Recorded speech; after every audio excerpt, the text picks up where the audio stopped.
set. Okay. Well, welcome back everyone to episode 3 of our LinkedIn Lunch and Learn with Adam Butler, that's me, and my good friend Rebecca Morgan. Hello, Rebecca. Hello. Nice to see you again. Got a lot to get through today, so I'm going to crack straight on if that's all right with everyone. Got some really good content today, but just as a little recap from what we talked about last time, the second session, we were really talking about how you can get more visible with any future hiring managers and how to build your presence very specifically on LinkedIn. And actually, we're going then to just jump in with how we can generate and engage with other people's content. And of course, how to create some of your own as well. So last time we looked at being visible. Please, anyone watching, forgive me looking down at my notes. I'm not quite as good at all this as Rebecca is, so I've got to resort to good old-fashioned paper notes, but I always reveal what I'm doing, so there we go. So yeah, last time we looked at a lot of stuff about how you can become more visible on LinkedIn when you're job hunting. I know we ran through some top tips and some takeaways about how to make sure you really get your news feed filled up with great content and making it easier to engage with the right kind of people. Things like following the relevant companies, following the right people, industries, news sites, and really just commenting on that content that people will see. And both of the workshops that we've done in the past are visible on YouTube. Actually, they're going out on my channel, which is Adam Butler, but I know that you can find those links on both your LinkedIn profile, Rebecca, and my own. So anyone seeing this for the first time wants to go and check out episode 1 and 2, they can find them through our own. So I think that's a little bit of a recap of last time. But Rebecca, tell us about what we're going to be talking about today, starting with posting your own content. Yeah, absolutely. Thanks for that introduction, Adam. So today's workshop is essentially building on tip 7 from the last session, which is all around posting your own content. So we're going to show you how to get a bit inspired, how to present that content, and then basically what to do with it. So posting your own content can seem pretty daunting, especially if you're new to using LinkedIn or quite a private person, but it really needn't be. So content can be as short as a one-liner or as long as a whole blog or even a video. So the key thing to remember is that if it feels forced, it's probably going to read a bit forced to the reader as well. So before we dive into posting our own content though, let's have a think about what we're going to post. Yes, well, absolutely. And you know, we should be on royalties with the Spice Girls, the amount of coverage we've given them. I'm sure their Spice Girl revival tour will all be down to you and I, Rebecca. But actually, if we cast... Who doesn't love the Spice Girls, though? What was that, sorry? Who doesn't love the Spice Girls? Who doesn't love the Spice Girls? Exactly right. I'm sure I'll get great criticism from all my hard rock loving friends, but I'm a big fan. So yeah, in the first workshop, we talked about this idea, tell me what you want, what you really, really want. The inaugural Spice Girl hit, if I remember correctly, probably back in 95, 96. There you go. So really, you know, that just stands for understanding and getting specific about the role that you as a job seeker want. And, you know, if that's a job in software where your energy is, of course, best spent talking about content from that industry rather than maybe something from a different sector like beauty care, unless, of course, it's a software development job within the beauty industry that you want, that would be relevant, very relevant to the specifics. So really, when you're sharing that content on LinkedIn, whether original content of your own or engaging with other things, I think there's 2 really key points that we need to remember. And the first is, we said it over and over, be authentic. Make sure that you represent who you really are and use your own voice. And secondly, and equally as importantly, remember your audience. You know, talk to write as if you are talking specifically to the hiring manager that you want to influence. So be authentic and talk in language that will resonate with them. So that's really about getting specific and remembering what it is that we're doing all of this for.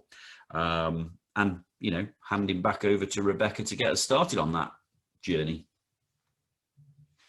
Perfect, thank you. So as ever, we've got a number of tips to take you through to help with your LinkedIn journey.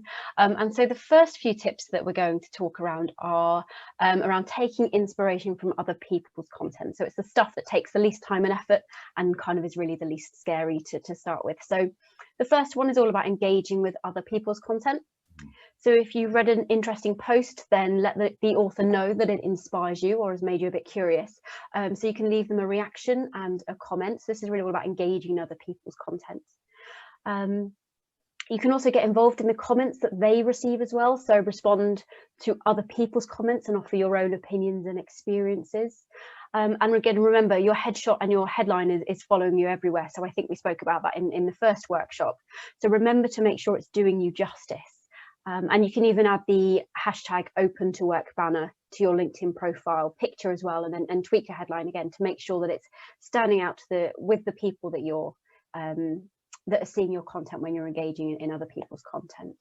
Yeah, really important to get the picture and the headline banner that's following that people are seeing when you engage. Get that right. That's a really important tip from the off, isn't it? And getting that engagement is the key, I think, to social media and, you know, LinkedIn success. You don't just want a big crowd, you want a crowd that wants to talk to you. So get the conversation started.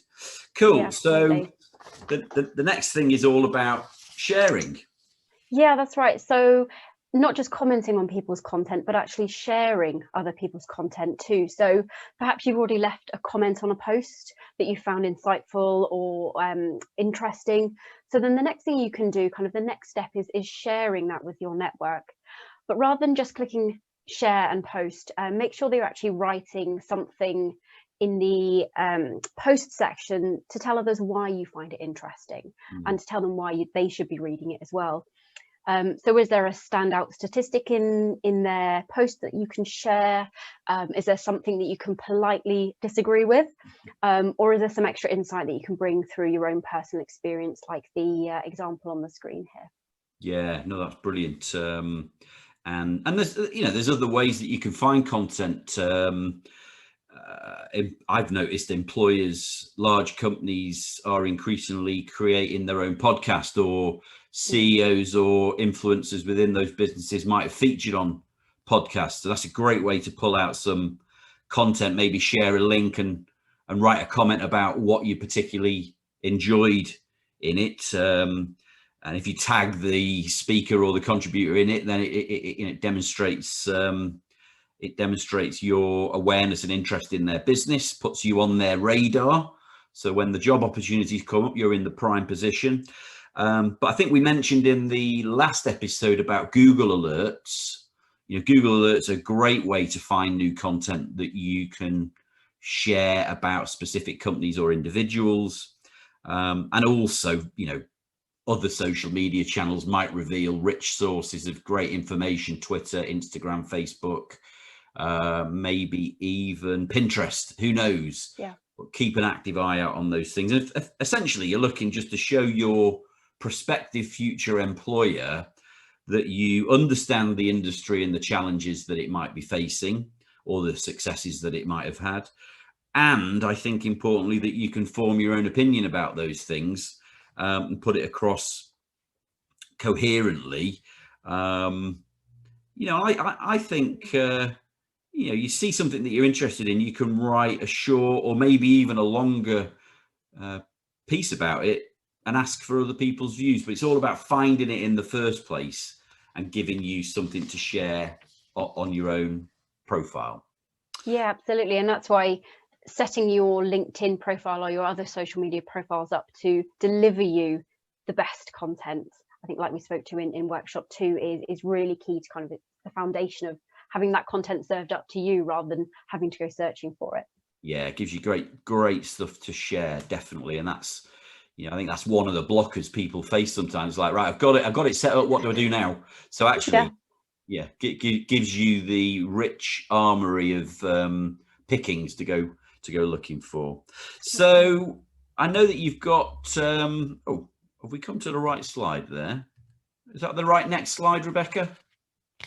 Yeah, that's right. So tip 3 actually is, this sounds very similar to the previous one, but actually rather than just sharing people's content, what you can do is repost it, and it seems to get a lot more engagement and coverage than just sharing somebody else's content, weirdly enough. So if you find a piece of news or a story that somebody else has written, go find the original URL for it and then post it. Again, writing some commentary, tagging in the people, referencing it back to the original author, always, of course, because obviously we don't condone plagiarism. But actually, it tends to get a lot more engagement if you're then reposting that content afresh rather than just sharing it. Yes, yeah, and getting it tagged up in the right way, or mentioning people in it, of course, is, like you say, the right way to go about doing it. Absolutely. Yes, and sorry, this was the slide I thought we were coming to next. I got my printed out notes in the wrong order there. Slap on the wrist for me. So yeah, tell us about this 3 words idea. Yeah, so we've added, so far we've gone through and we've spoken about kind of sharing other people's content, reusing people's ideas to kind of inspire our own. But actually, the best way to kind of get into posting your own content is to almost have kind of 3 words or 3 phrases in mind. It helps you stay consistent. And so those 3 words will help you kind of hone what you're going to be sharing and the content that you're going to be creating. So the first phrase could be something around your career or is role related, like say design or procurement or sales or tax or marketing or recruitment, whatever it is. And that kind of focuses one area of the content to share and create. Phrase 2 could be something around what you do outside of work. So it could be a hobby or a side hustle like gardening or ultimate frisbee or scouts if you're a scout leader. And then phrase 3 is kind of the word that describes how you want to be perceived through your content. So it could be credible, trustworthy, genuine, consistent, all of these different things. And so kind of those are the key phrases that you're going to think about when you're creating the content that you want to share. Again, it just gives you that kind of focus rather than thinking, right, okay, today, what do I need to write about? If you have those 3 words or phrases in mind, that's going to help you hone what you create. Yeah, perfect. And it sort of stops the whole writer's block thing as well. It just gives you a focus, doesn't it? And allows you to put it really, really down clearly. I love that, actually. I've never heard of that before until you mentioned it here. So something I'll definitely be taking away and using. Yeah, and then we come on to this idea of, what we would call a text-only post. So it's not rich with media or video or anything else. It's literally, as we would say, it's text only, and they can be long or short. I mean, I absolutely love this example that you found, because it's this lady talking about not always easy to find something. She's literally writing about how it's not easy to find things to write about, which in itself generates a good bit of content. And as this example shows, I think the best way to lay it out is these short sentences separated by a line. So you need to use your space function and your return on your keyboard. Important, if you can, to add in things like hashtags, emojis, of course. Who can escape emojis these days? You can make a post really engaging and a little bit more lighthearted and fun with using all of those things. And LinkedIn's got a full range of emojis that people can insert into their posts, but lots of different things that people can write about, whether it's answering a question that you might have heard. You could write a poem. You could even grab the guitar off the back wall and sing a song if you wanted to. I won't put anyone through that misery today. You could talk about people that inspire you, prominent figures or people from your own family that have inspired you. share an experience about maybe returning to work after a period of layoff, or maybe after maternity or paternity leave. Yeah, plenty in the news and LinkedIn newsfeed itself that you could write about, and just simply asking a question that fuels some kind of healthy debate, really. But the key is a word only post, laid out nicely, thinking about what might engage people. Keep it relatively simple, and see what engagement you derive from that. Absolutely. So Yep. unless there's anything that you had to add to that, let's move on to number 5. Perfect. So no, you covered that really nicely with the text only post. So tip 5 is all around documents. So we always need to write kind of a bit of blurb in the post itself, but actually now we can share not just images and these text-based posts, but actually we can share documents, presentations as well. So very few people are actually sharing documents in their posts at the moment, but it's actually really, really simple to do, and it's a really powerful way to show and share your knowledge in a really kind of super easy way to consume. So the example here is a PDF that I've created in Canva, which is a free design tool. And it's better to create kind of smaller, more focused pieces of content and share that and have lots of them, rather than trying to cram too much into one thought process. So maybe 5 or 6 different documents that are maybe 3 or 4 pages long is a lot better than kind of a 30-page document that people are going to have to scroll through. Yeah. And so the best types of content to turn into these multi-page shareable documents are things that could be chunked up into bite-sized kind of sound bites. So things like presentations, workshop content, checklists, best practice guides, how-to guides, key takeaways, anything that I guess can be succinctly shown kind of really nicely. So yeah, there are some really great examples out there, and this chap, Dave, the copywriter on screen, is just he shares the most hilarious documents. So if you don't follow him already, I recommend you go and follow him. I'll definitely go and look him up. And Canva's a really cool tip. If anyone hasn't used Canva, even the technologically challenged like myself from time to time can get to grips with Canva. It's got a brilliant phone app, so you can do it whilst you're watching telly at night on your phone. It'll work equally well on an iPad, and it's got a great desktop app for computer. And just have a little play with it. One thing that I think could work really well with Canva is maybe turning your CV into little bite-sized sound bites in an image. And that just enables recruiters or direct employers to see it a little bit more creatively. You can put your key skills on a certain slide, maybe a reference or a testimonial that someone's given you, key achievements. Great to put yourself out there without having to put yourself out there too much. Great to do it in a different way. And I think you do need to add some words to that new picture image that you've created to go along with your post, just to give it some context. But a really great way of creating documents using Canva, or anything else that people have got at their disposal. I'd recommend people go and have a look at it. Yeah, definitely. And actually, it's a really great way for you to have to distill kind of a big idea down into small chunks as well. So it really gets you thinking about, say, with your CV, your real key achievements, because you obviously can't make them too wordy. So yeah, great tip there. Yeah, and I'm going to offer our free consultancy piece out here, which is a surprise to you, Rebecca. I think people, when they use Canva for the first time, might either get carried away or nervous about what they produce. I know I certainly did. If anyone wants to send us an example privately, we'll give it a very honest critique.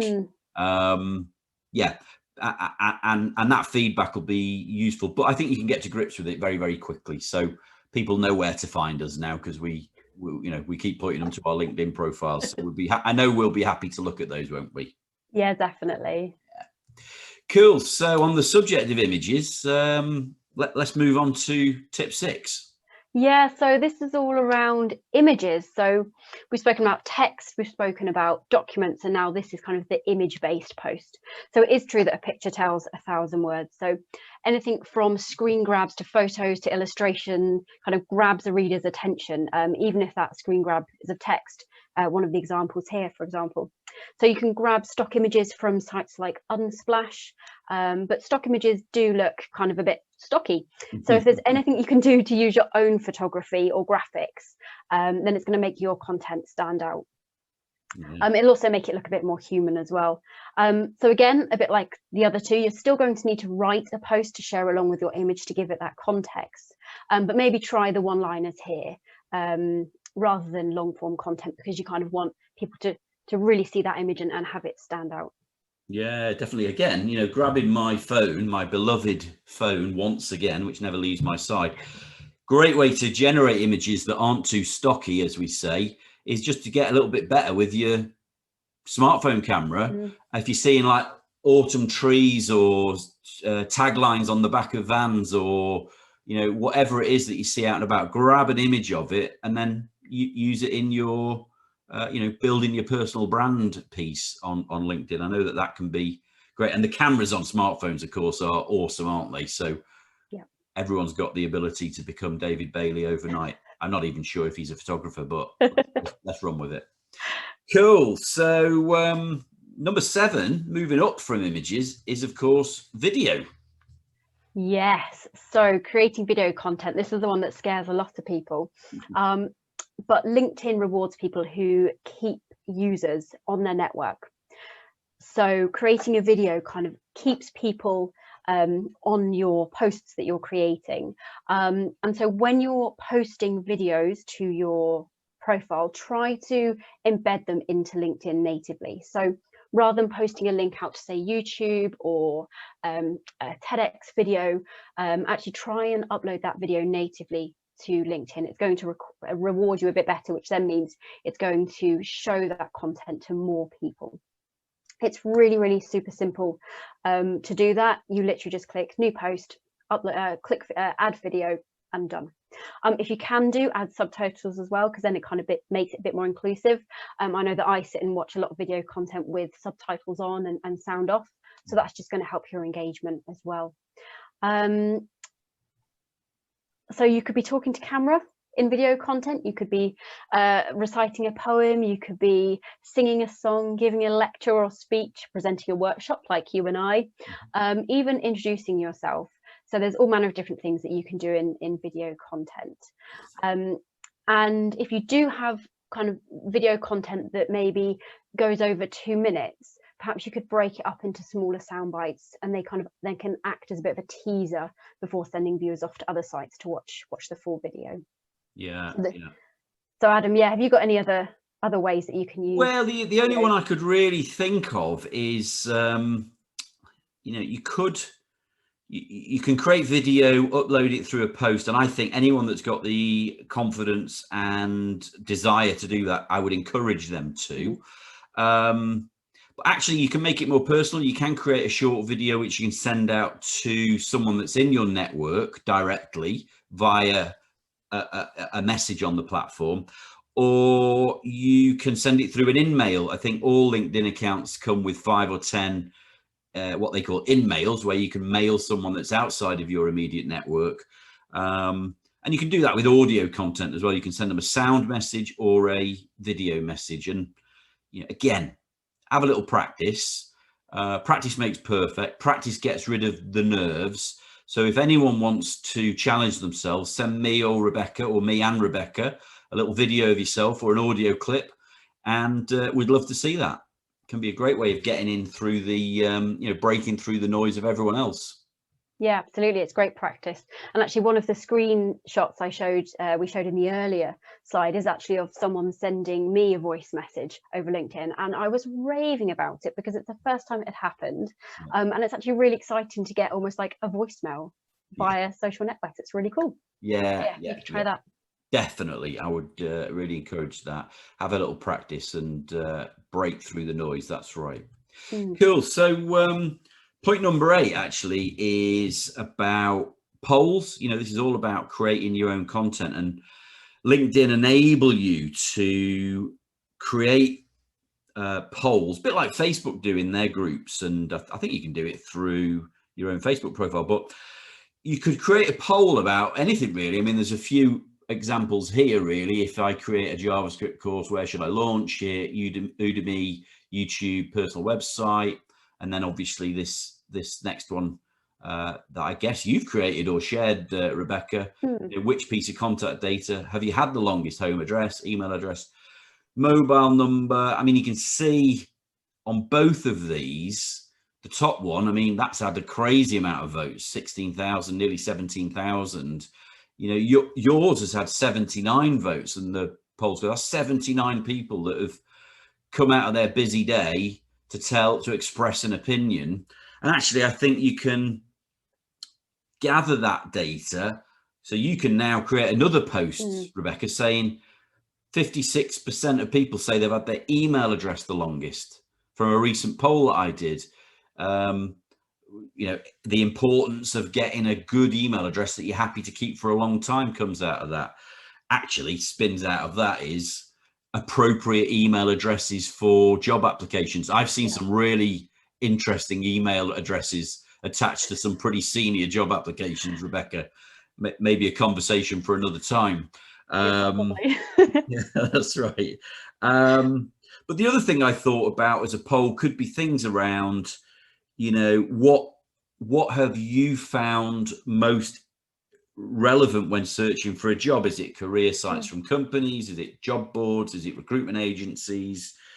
Or maybe even what's most important when looking for a future employer? Is it company culture? Is it rewards and remuneration? Is it career progression? You could create a poll about anything. You know, what did you have for breakfast this morning? Toast, porridge, or eggs? You know, it's a great way of getting quick engagement from people, and a really, really useful tool, I think, and you know, an easy one to implement into your content building strategy. It is, and they just work so well because they take such low engagement from other people to just click once. They don't really have to think about it, and it then really helps you kind of create extra content, as you say, on the back of those polls. So yeah, it's a really great way of getting really low risk kind of engagement from others. Yes, yeah, perfect. And then moving on to, I think, the final point for today, number 9, articles. Yeah, that's right. So we normally only cover 7 tips, don't we? But actually there's so much to cover in this one. And this is the final tip around creating your own content. And this is kind of the long form, quite, I guess, labor and time intensive. And this is all around writing your own blog, so your long form content on LinkedIn. So it does take a bit of patience and dedication, but I promise it is worth it, because it really shows your depth of knowledge in a certain area. So they do kind of disappear into the ether though on LinkedIn. There's no kind of real easy way to find them. So you need to make sure that you're adding them to your featured reels. And then they're way more easy to find and share as a post. So there's a great article actually that Doug Davidoff has shared on LinkedIn that gives you a step-by-step guide to writing blogs, kind of almost like getting over that mental block. And we'll share that along with this recording. But when it comes to blog writing, perhaps you can create a blog around one of your 3 words that you've thought of. They just really, really great way of showing kind of in-depth knowledge about something. And that's going to really show your potential future employers kind of your dedication, your depth of knowledge, your kind of your ability to put yourself out there, and create your own content. Yeah, and you can reference it actually, even if you know, further down in the interview process or on your CV, you could reference those content pieces with a link. Most CVs, of course, are sent electronically these days, so the link will take them back to LinkedIn and re-engage with your profile. One thing I wanted to add to the 3 words idea, which I really love, is some people get writer's block and think I'm not very good at writing. One thing I found really useful is if you get a subject matter, you can just create a voice recording on your phone again and just chat to yourself about it, or have a conversation with your partner or someone else, and then transcribe that back into a blog. Makes the writer's block almost vanish. And something about talking out loud that is sometimes a bit more you can animate a little bit more, as I'm doing with my hands. So, you know, leap in, have a go, share it with us. We'll give you top marks, I'm sure, won't we, Rebecca? Yeah, absolutely, and kind of don't feel that they all have to be work and career related. A recent blog that I wrote actually was around how gardening, how marketers can learn from gardening, and so it's kind of linking career, personal hobbies, kind of anything that people can learn from, and it'll get lots of engagement. Yeah. So yeah, kind of take that leap. You won't be surprised to know I've written at least one about golf, which relates. That doesn't surprise me at all. No, exactly. No, good. Well, look, no one gets away scot-free, do they? So head teacher Morgan has got some homework, I think. Am I right? As always, of course. Yeah. So we've got 2 pieces of homework as per usual. The first one is basically to start interacting with other people's content. So it's going to give you so much inspiration that you need to then start creating your own content. So that's the first piece of homework, engaging with others. And then the second is to create and share your own content, whether that's turning your CV into a bite-sized chunks like Adam suggested, or sharing it as a document, or simply writing a one-liner and clicking post. So kind of really take that first leap and start posting content. Feel free to tag both Adam and I in those posts so we can help engage with that content too. We'd love to see how you're putting this into action. And if you ever want to run anything by us kind of before you press publish, please just do. We're always here to help. Yeah, I'd love to see it actually. And you know, I think it's good that people know they've got a safe place they can send it before releasing it to the world. Yeah, cool. Well, look, it's been awesome going through that with you today, Rebecca. I hope that's valuable for people, talking about how to engage with other people's content, as well as the different ways people can share their own, of course, whether that's the humble text-only post, all the way through to creating your own video series. Who'd be mad enough to do that, hey, Rebecca? Yeah. Now, next time, for what is going to be our 4th and final in the series, it's just very sad to say out loud. We'll have to think of something else to do next, Rebecca. I think it's important that we cover how to keep a really good, positive mindset when people are looking for their next role. And we've got some really valuable ideas around that, because I think it's very important to keep yourself positive and motivated. If anyone's got any questions that they'd like us to answer or topics they'd like us to cover, just contact us through the usual channels. LinkedIn is the best, actually. Let's just say that, because this is going out on LinkedIn. Yeah. I'll make sure in any of the notes our contact details are there as well, and we'll make sure we cover them or answer them. And as ever, link to this and any other episodes will be on, you know, websites, LinkedIn profiles, and I'll include them in the comments as well. And you know, please, anyone watching that's got value, share it with your network, get in touch with us, and we'll help out, I know, in any way that we can. Any closing notes from you today, Rebecca? Really just to say, kind of take the plunge when it comes to sharing your own content. It can be quite scary that first time, but actually if you post something and there's a spelling mistake, you know, there's the edit button, there's the delete button. Yeah, just give it a go, and hopefully you'll then start enjoy posting a bit more. Yeah, exactly right. Take the plunge. Cool. Well, we'll look forward to seeing that come through. We should be back on your screens in a week or so. So make sure you like and subscribe to any of the people or channels that you've seen through this. And we'll see you again soon, won't we, Rebecca? Yeah, absolutely. Yeah. Cheers, guys. Adam. Bye.